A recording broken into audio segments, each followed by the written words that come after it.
Anyway, I don't actually want to acknowledge that Sarah's here the entire what if I just did the whole podcast?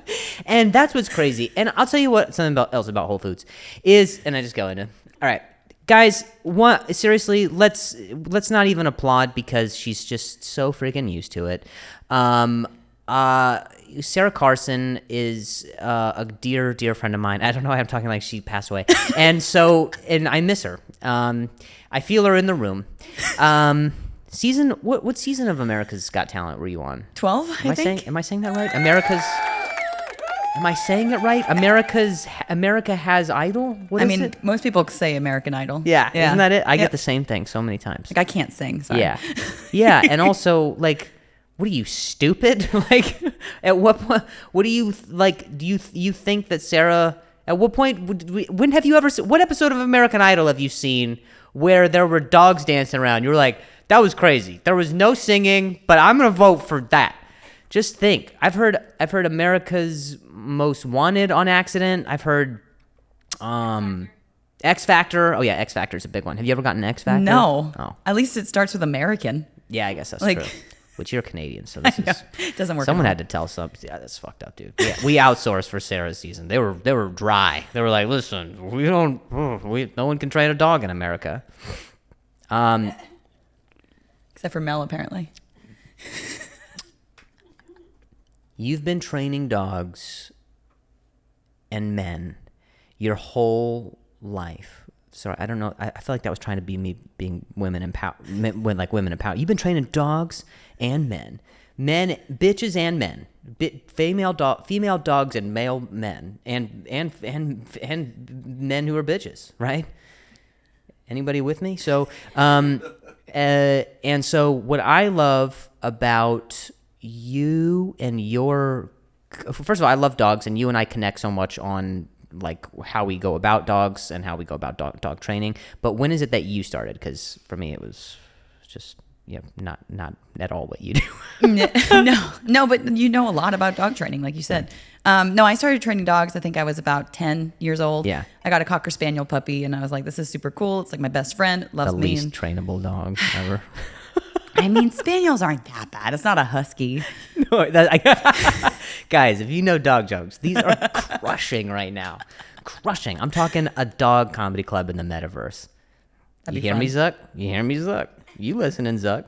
All right, Threads. So since you were 10, and you where in Canada? You were from Calgary, Alberta? No, Toronto? Not there we go. Okay. Yep, totally opposite ends. Yeah, that is not. I started real trash and went.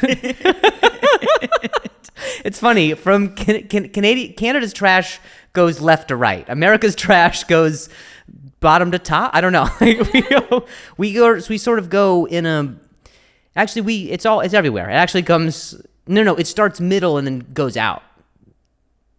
Trash goes from out to in to out. Anybody here still? I mean, audience-wise. Like, I know you guys are here. I mean, is our audience still with us? No, Canada left to right, other than Vancouver. Vancouver's not very trash. Calgary's nice, but you get people who are like, I'd buy a gun. And you're like, all right. And then you have Winnipeg, which those people, they've got like nipple piercings through like a cheese curd on their tit. It's weird. And then you have people from Toronto who are like there's a lot of talent, but then people are like, there's talented people, but then there's like people who are like who feel better than in Toronto. I love that you're saying like cities and not provinces. Oh well, I mean, your provinces are so vast. I mean, people just go up to Canada to witness protect. But so Toronto, like there's a how do I say this? There's like there's buildings. It's a city.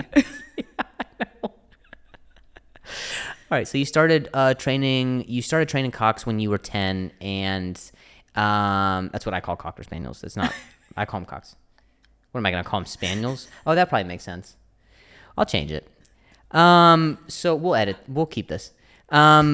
So you started training, and then what? You found you had a gift for it. You found you had a passion for it. Yeah, I mean, I had a passion for it for sure, but I think I was good at it. Yeah. Yeah. And so my family didn't like dogs, so they gave me one. They're like, have at it. And so I opened up my own dog training facility when I was like 15.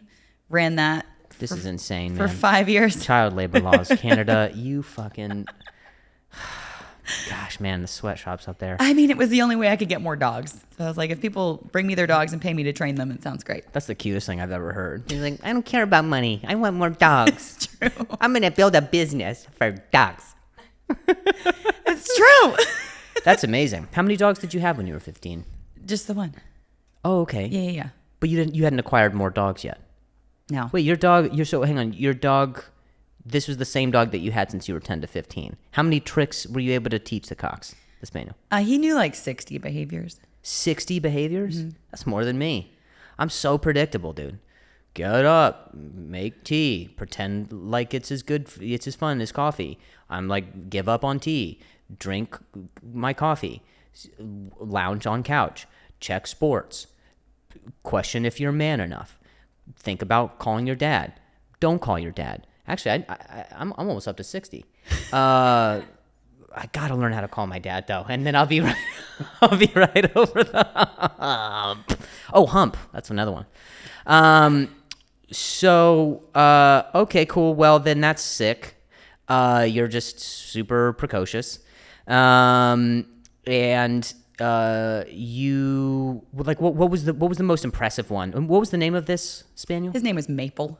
That's adorable. It's very Canadian. Yeah, we gathered that. Honestly, I pandered a little too much with the Canada thing, and then you came in with Maple, and I was like, all right, so then I was like, right then, to be such an asshole. That's adorable. And you like, I do actually mean this sincerely. You prefer male dogs to female dogs. I do. Because, and I like female dogs just because I don't know, for whatever reason, the energy dynamic. I think boys are a little too like, get out of my space. Like, boy dogs are like, whatever you need. And I'm like, yeah, I know, but just, I feel bad. No, so that's funny that you think that, because my opinion on it is like females are more like that. Really? And males are more like, what can I do for you? And the female's like, what can you do for me? Yes. Yeah, that's what I mean. Yeah. I kind of like that. I kind of like a little, like it's boys are a little too eager. But however, Yeah. I've never had a boy dog that was on my own. I could probably end up changing my mind. But boy dogs, in your experience, and I think in most people's, are actually they're easier to train because they're just so attached to you. Yeah, I would agree with that. Yeah. And then what was the most dynamic trick that Maple knew? He didn't have a dynamic trick. What? No. He was very lazy. Aw. So like he knew how to do a handstand, but it wasn't like my current dogs. That's still incredible. What are you talking about? You're not dynamic. You're such an asshole. She's so like it was a handstand, and like he like bobbled a beer with his back legs, and then it's like nothing. And you're just like, I'm like, dude, have more confidence in the fact that you taught a Cocker Spaniel anything is remarkable. And then when it was like, oh my God, look at that Cocker Spaniel, that's not nipping my ankles. People are like, holy shit, get her to America now. X Factor needs a. Oh my God. All right, so you're 15. You're cold and destitute. I'm just vamping, and you decide that like you wanted to do this. When did you make the decision that you were like, all right, I'm good enough to do this like professionally. I'm gonna get my next dog. I mean, I did go to college, and like I had to like. Isaac, make a note that Canada has university. I said college. Oh, never. Okay, never mind. It's not as fancy. Anybody can get in. But no, like I went to school. I got a graphic design degree. Ooh. And that's when I got Hero. And so once I had Hero, that was a border collie, willing to do things and like athletic and not a spaniel. Right. That's when I kind of had the idea of let's see if I can do this a little more. Yeah. Cool. I'm good if you're good, Isaac. Look at this. Look at this. So, look at this. Okay. Did you? And then walk me through your process with America's Got Talent. You were on season 12. 12. What season was I? 10. So you're 2 years after. You're 2 years after me. And you walk me through how they found you, what you were doing by then, where people were like, were you like street performing? Like, were you? I think then it was like, I think Vine was the big thing at the time. Wow, that really dates things. Yeah, I know. It feels like yesterday that I was on the show, but was not. So if we could tell the universe, if we could tell our former selves that Vine died but Threads is alive, like what the fuck? Yeah, no. Yeah, but Hero had like viral threads. Really? Yeah. And it was like stupid things. Viral vines. If Hero has viral said threads, threads, and I know. got, like, I was stuck like, no, on that's it. right. I was like, if your dog has viral threads, I will do this right now. If your dog is, I'm sorry, Isaac gets upset when I talk about like. Oh, but no. I'm not gonna do it, No, Isaac. I had viral vines with Hero, and it was like stupid things like he would hide in a suitcase or he would like hug a tree, and people thought it was adorable.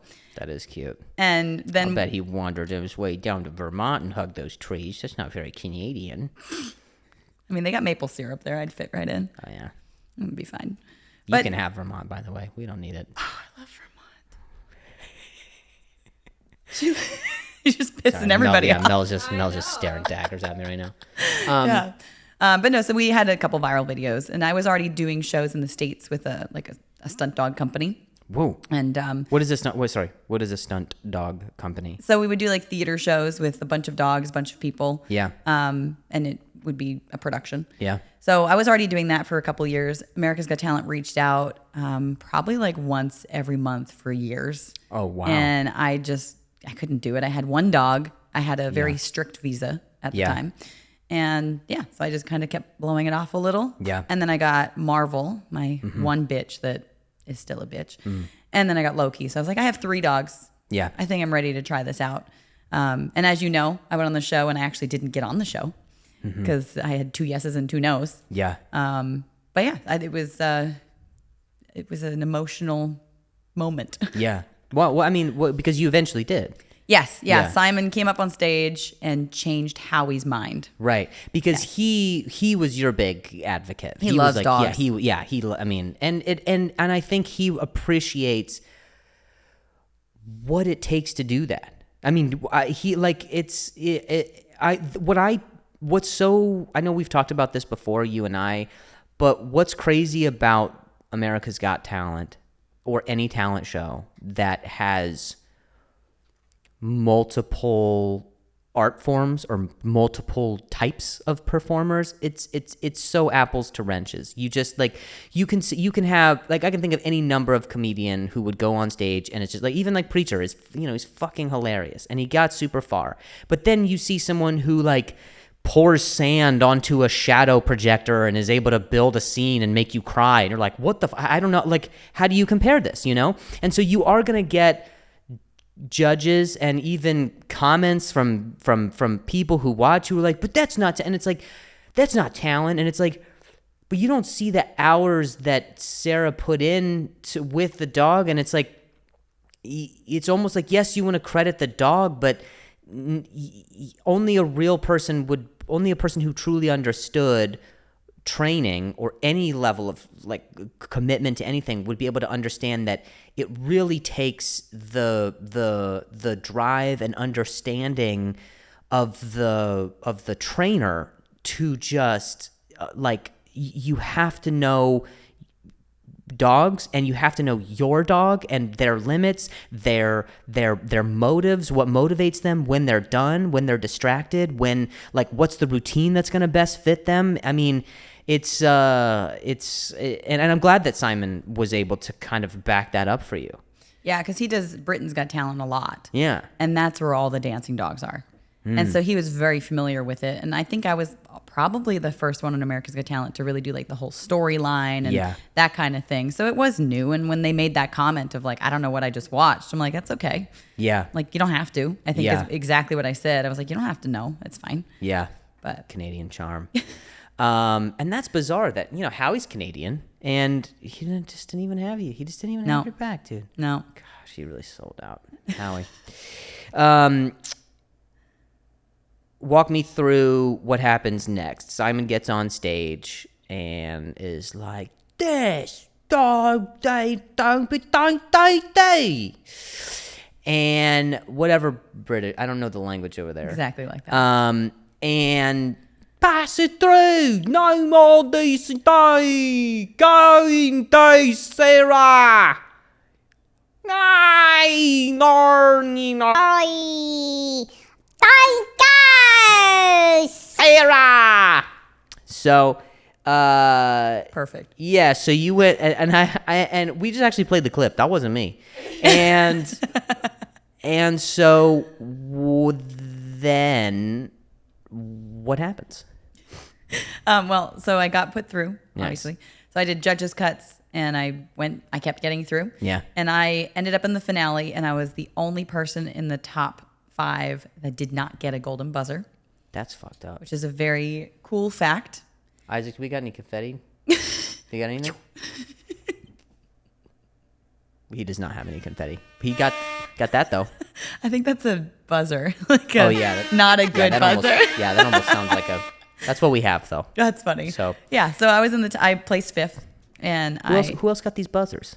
Oh my gosh, so it was Darcy Lynn, who is absolutely incredible, and I'm so happy she won. Yeah. Angelica Hale, Mandy Harvey, Light Balance, and me. I do remember all these acts. Yeah. It was an incredible season. Yeah, it was. Yeah, you guys were stacked. Yeah. And Preacher was your season as well? And yeah, you I guys were stacked, beat bro. him. Damn, dude. Sorry, Preacher, we're not even gonna have you on the pod. Dude. No one's gonna watch it. Who cares? That's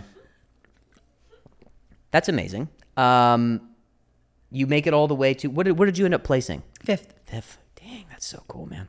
That's a big deal. It's a big deal. It's the second highest placing dog act because Olate Dogs won. Oh, when did they win? Goodness, it was early on. Oh, that's right. They were Olave dogs. Olate. It was very circusy. Gotcha. Yeah. That's right. And then you had 3 dogs that you used throughout the show. So Hero was on the first 3, and then it was Hero and Loki, and then I used 3 for the finale. Yeah. Yeah. You're very Marvel motivated for her dog's names, which I think is cool. I love when people are like consistent with dog names. For mine and Mel's families, we always name dogs after alcohol because our history with drinking as families, and then Patrick Mahomes. I think he's an athlete. Patrick Mahomes, he names all of he and his wife name all of their dogs after medals and their kids after medals, which I think is kind of cool. Oh, that's interesting. Yeah, like sterling and bronze and aluminium. That's how Simon would say it. So you who was your biggest critic on the show in terms of judges? I mean, I would say Howie probably. Jesus, he was my biggest advocate. Man, this is tough. This is tough. It's like I trust the guy's judgment, but at the same time. Yeah, I would say Howie. Mel beat too. Heidi loved it and loves dogs. Dude, Heidi's got that big. She's got that big like when she starts to rock back and forth like this, and she's like that. It's my favorite. It's so German. I had. Oh, this is exciting. Goodness. Like she's doing this under the table. We're from Maximani. With the doggy. Or whatever her accent is. That might have been Simon again. Okay.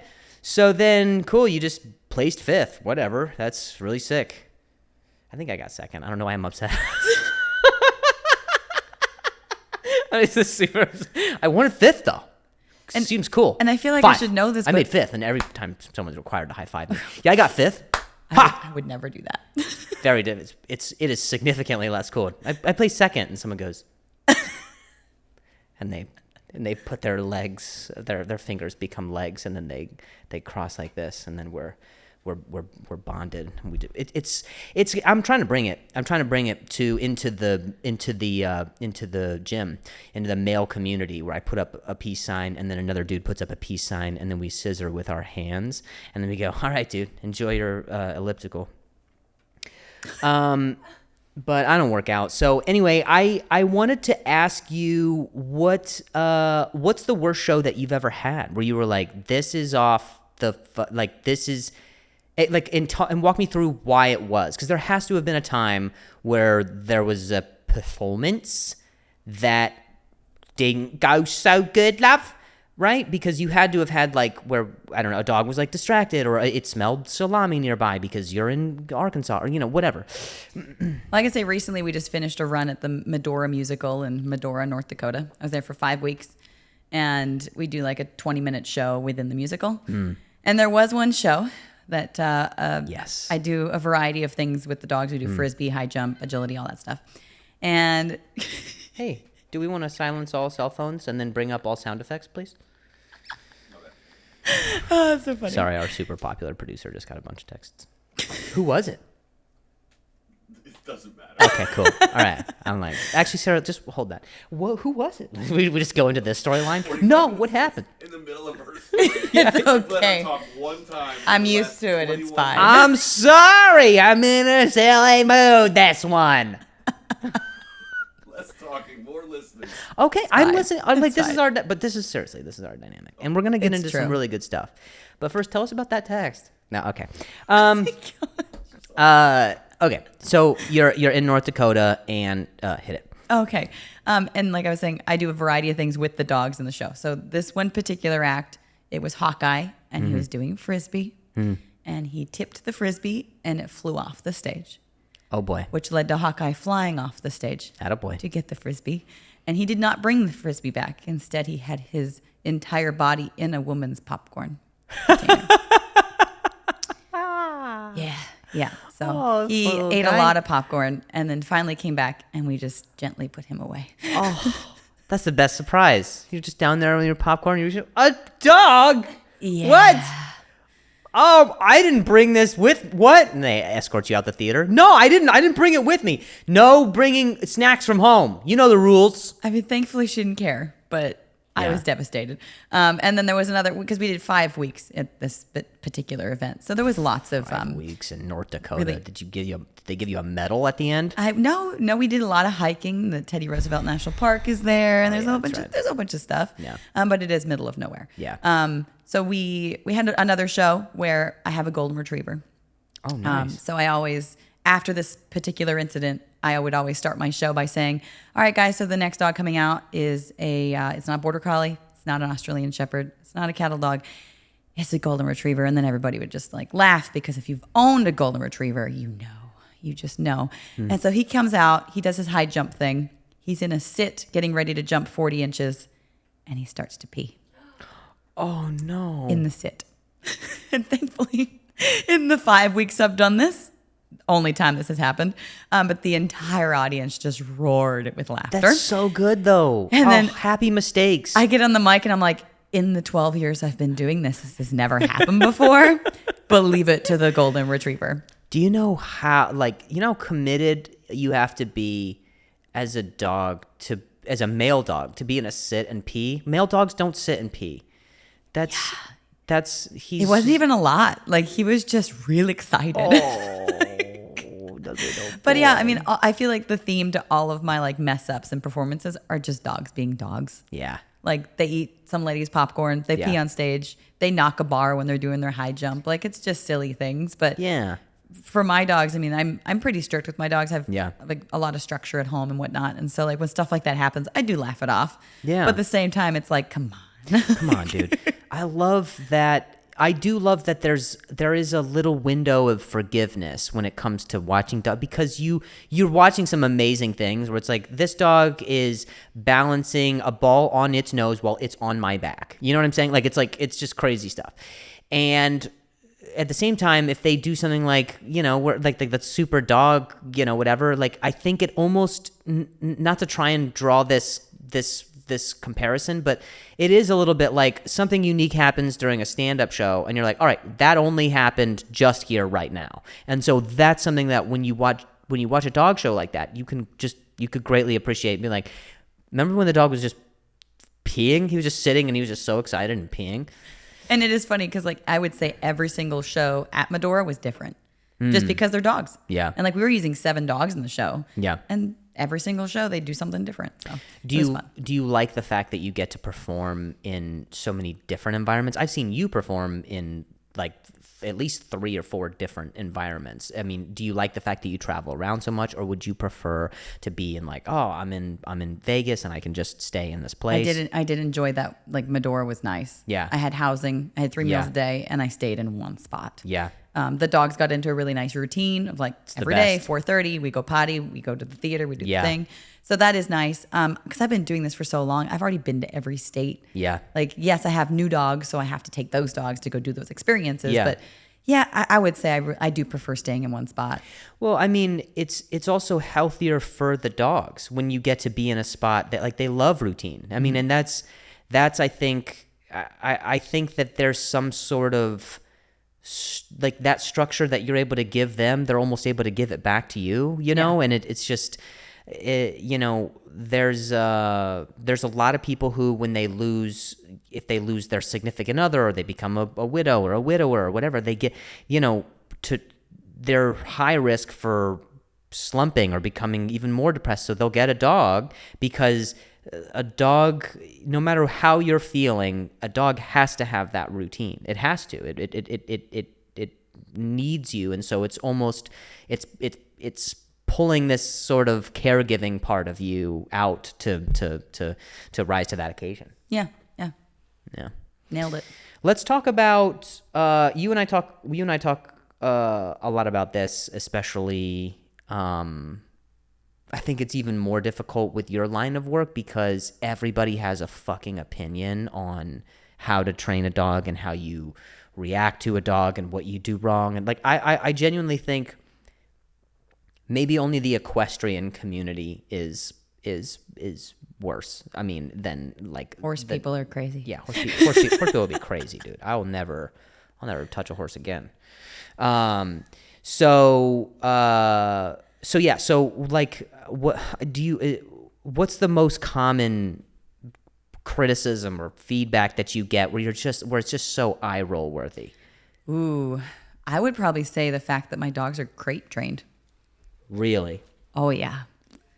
Like, my dogs travel in kennels when we are in the car. How could you, Sarah? People think that is just the worst thing. I can't How believe can you he would... see out the window? Like, he doesn't need to. Oh. Just, yeah. Yeah, people are fucking crazy, dude. Like, when I used to do dog vlog with Stella, may she rest in peace. When I used to do dog vlog with Stella, I mean, I experienced a lot of that. And, you know, our vlogs, we would vlog for, you know, 10, 15 minutes, sometimes 20 minutes. Sometimes our longer episodes would go like 30 minutes. But she would, if we would reset every so often, where I would let her off the chair, and then she would meander around, be a dog, and then we'd come back up. And it's interesting because I think her personality was so stoic and so just like, it gave the impression that she just hated what was going on, which is why the comedy of the dynamic of our comedy worked. But I could tell, as just a dog owner and person who understands like dog behaviors, that was the time where I felt like we were also like really, really bonding and really, really understanding just rapport. And yeah, there can be some dogs who they can understand full sentences, but for the most part, dogs are really just, they're understanding your energy, your cadence, what you actually mean. And I just remember just seeing I would get comments where like, that dog is depressed, and you're like, dude, you have no idea. We went for a hike and did a fucking thing. We shared an ice cream cone together. Every single day with my dog Stella was a romantic day. Like, it was like the best.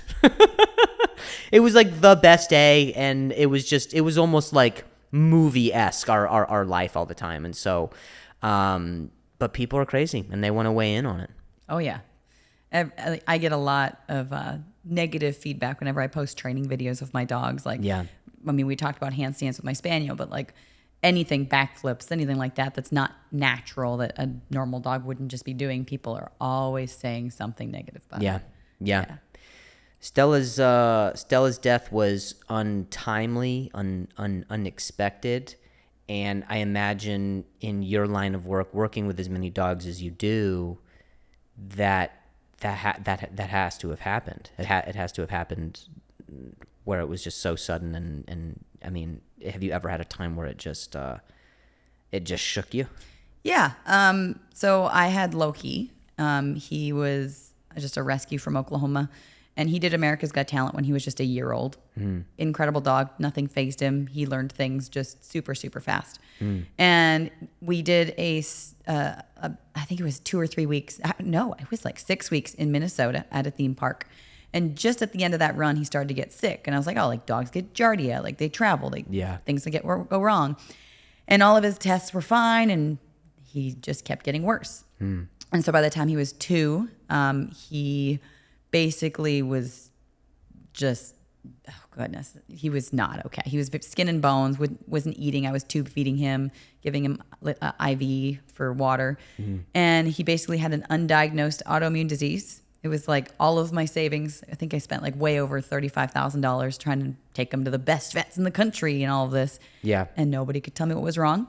And we did end up having to euthanize him when he was just about 2.5. And he was just the best dog. I mean, he had his quirks, but just training wise and performing was incredible. And honestly, after that, like I do treat my dogs different now, because before it was like Hero and Loki were like my children. Right. And now I can't do that anymore. Like it was just way too difficult. And like you mentioned, like just unexpected. Yeah. And just, it was bad. It's got to be so tough because I mean, you have to evaluate what it is you do as a business, and of course you do this because you love to do it, but of course you do it because you love dogs. But something happening like that where that dog is so young and you're so connected and you're so locked in with each other. It's got to do just such emotional damage, emotionally taxing. And I remember you telling me about that and about that time that was just so like unexpected, and it's just got to be so tough. Tell me about is this your merch here, Bad Dog Mom? No. Really? No, this is my friend's merch though. She has a shirt on right now that says Bad Dog Mom. Yeah, she has a whole bunch of shirts that are really cool. It's a dog mom mentality. And it's funny because like I do not consider myself a dog mom. Yeah. Like I just said, like when Loki passed, like my dogs are my coworkers. I love them. I treat them like kings and queens. Yeah. They get everything they need. Yeah.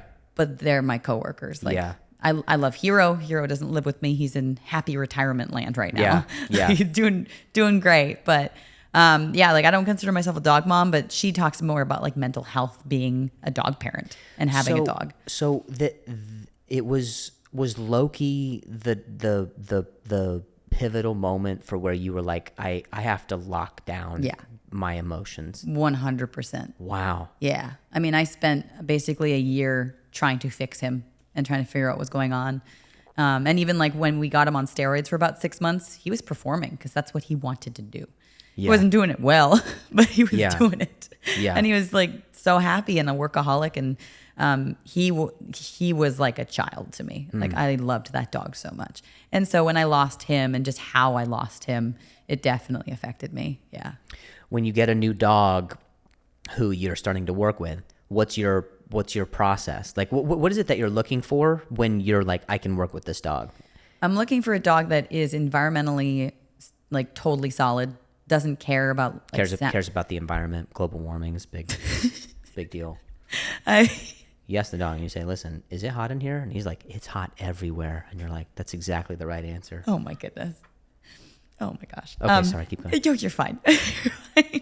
Just environmentally sound. Doesn't care about people or dogs or anything like that. Friendly. And honestly, I'm looking for a dog that the average family thinks needs like medication to calm down. Yeah. Like I need a dog that's insane. Yeah. Like I do think that's why my Golden and I are so good, because he's not your average golden retriever. Like you'd meet him and be like, what's wrong with him? What's about him? What about him makes him so different from golden retrievers? He's crazy. Like absolutely crazy. He'll work all day long.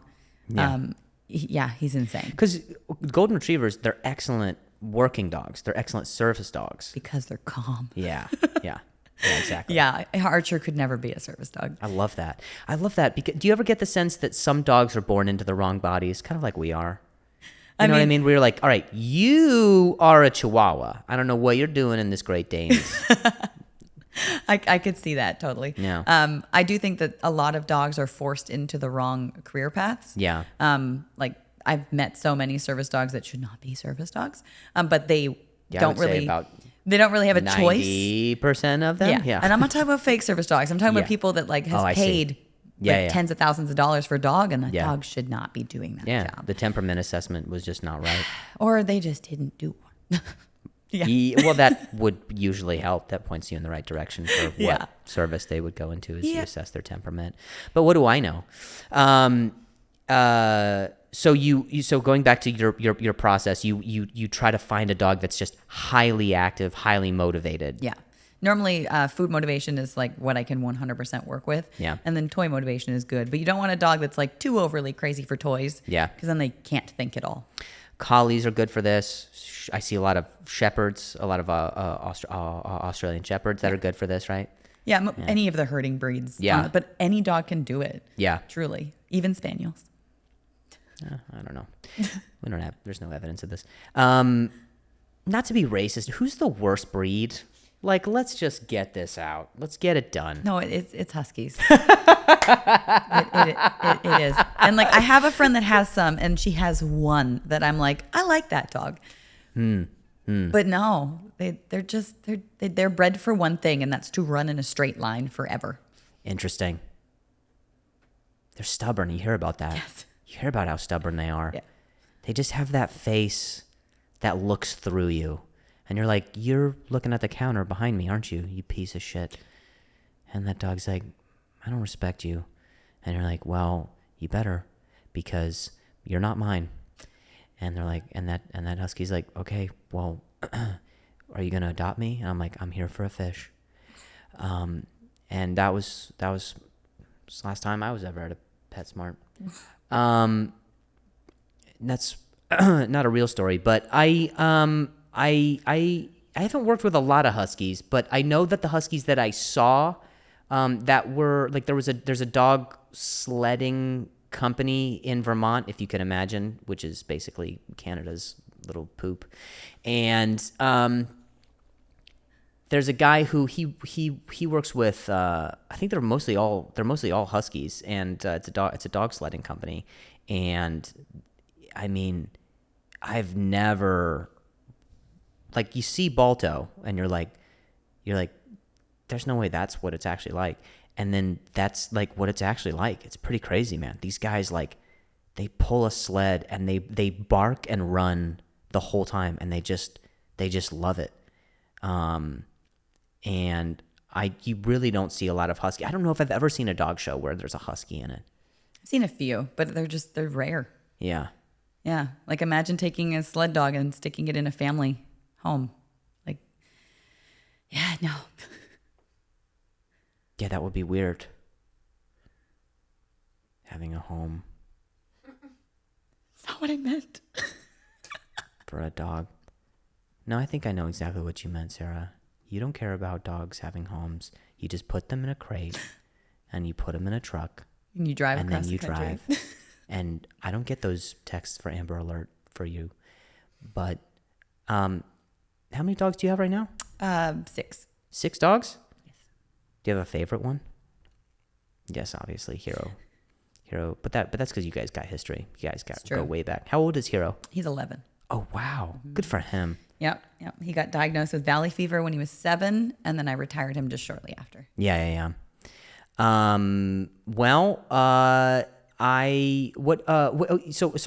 What's the process? I want to know a little bit more about the process for coming up with a trick. Like, how do you, is it that you see a trick and you're like, oh, I can teach my dog this? Is the dog community between trainers, is that at all similar to like how magicians talk, where they're like, oh, I like that trick, I'm going to modify it? Like, how does it work? I don't think, I feel like trainers are pretty competitive. Yeah. Like I have some trainer friends and we do that. But I wouldn't say it's like a widely known thing to do. Sure. But no, it sucks because everything's been done. Like Right. if it hasn't been done, it's probably really difficult. Right. But like I right. have a trainer friend. She's absolutely incredible. She taught her dog to double dutch, and it's insane. But it's not even just one dog. She teaches, But not like, but all not of her to dogs. jump, but to hold the ropes. That's pretty sick. She does both. Wait, the dog. Oh, because that's right. Because the dog can do it with its mouth. Damn, that's so incredible. Yeah. So Hero also holds a jump rope. Yeah, that's for right. another dog. But yeah, so like she teaches dogs double dutch. I wouldn't even know where to begin with that. I'll teach my dog to jump rope. Yeah. But yeah, I feel like a lot of the stuff has been done. Like Yeah. I know dogs that ride scooters and ride bicycles. Hero learned how to blow bubbles through a bubble wand. Wow. Like everything's been done. So the order of like me deciding what to train, it really depends on when I get the dog. I think the future of dog shows is like dogs doing really, really mundane human things. Where it's like, watch him fill out this form. And you're like, oh my God, he's putting in his like social. What? And his maiden name. How does he? That's incredible. I feel like we're already there. Wait, Like he's mailing it. Oh my God, it's his divorce papers. What?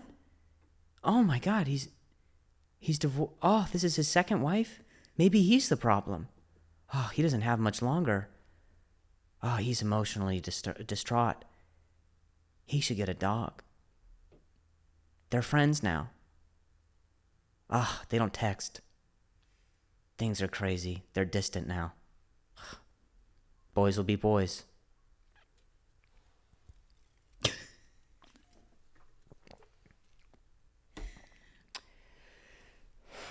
Anyway. Hey! Hey! Hey! No!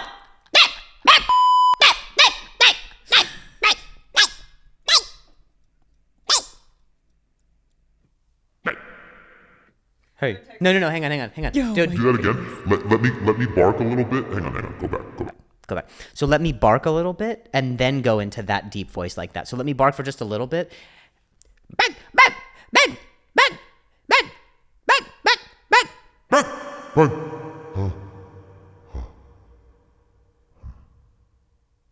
oh my goodness.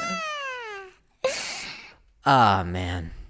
I love that I can just and you know what I'm saying? Oh, I thought you were going to keep going.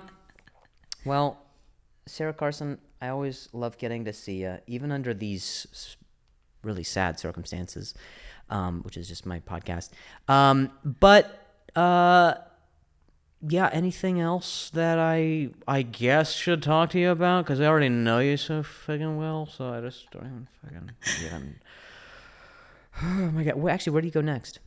Well, it's actually not fun at all. Oh. So I'm doing a fair in Northern California, and then I'm driving to do a week of shows in New York, Oh, nice. and then I have to drive to Oregon after. The literal mile. Oh yeah, the Yeah. old west to east to west. Yeah. Love that. Who's your agent? Me. Is it you? I knew it. I knew it. She set herself up for this. Yeah, I don't think I know anybody who's driven as much as you have. Like, I talk to comics who are like, yeah, and I gotta drive. I'm in Idaho and I have to drive 4 hours. And I was like, you need to shut the fuck up. There is a woman who has kidnapped a pack of dogs. And a Who is cat. on the run. Yeah, that's right. Yeah, you have a cat, but it's a dog. We know it. We know that dog got born into a cat's body. Do you have a favorite breed yourself? I mean, I would say border collies. Yeah. Yeah, Why? because of how driven they are. I identify as a border collie. If you were to be a dog, you would be a border collie. Yes. I could see that. Except you got the same colored eyes, so I don't really know that I trust that assessment. Border collies have different colored eyes. No, that's Aussies, right? That's shepherds. Well, no, they They both do. yeah. Yeah. I have two dogs that have like blue eyes and then like blue and brown. Yeah. If I were to be a dog, not based on my bark, but if I were to be a dog, what would you say I am? I feel like the proper thing is a Vizsla. You think I'm a But Vizsla? Really? I mean, a Vizsla is pretty like Vizslas they're very clingy. I'm not a clingy type, and not that clingy. And I don't think clingy is the right word. Mel's a Vizsla for sure. No. I don't think clingy is the right word. It's just they love to be in your space, and I actually like my own space. I actually need a dog that's closer to a cat because I feel like I'm closer to a cat. I was gonna say my take 2 is a Frenchie. Yes. Hell yeah. And maybe that's just because I'm yoked in the front and there's nothing in the back. And I'm such a good listener. And not in the way that's like when people are talking, I pay attention. But just when there's a sound, my head kind of twitches. And it's very sonar. It's not really for substance, but it's more for detection. I have a question. Yeah, you have a question. Isaac has a question. Let's pop on over to our studio audience, who also happens to be our producer. Isaac. That you performing? No. Isaac asked, what is her relationship with the Humane Society? Does she have to check in with every state that she visits? No. So from my understanding, if you have more than 6 dogs, like you have to deal with like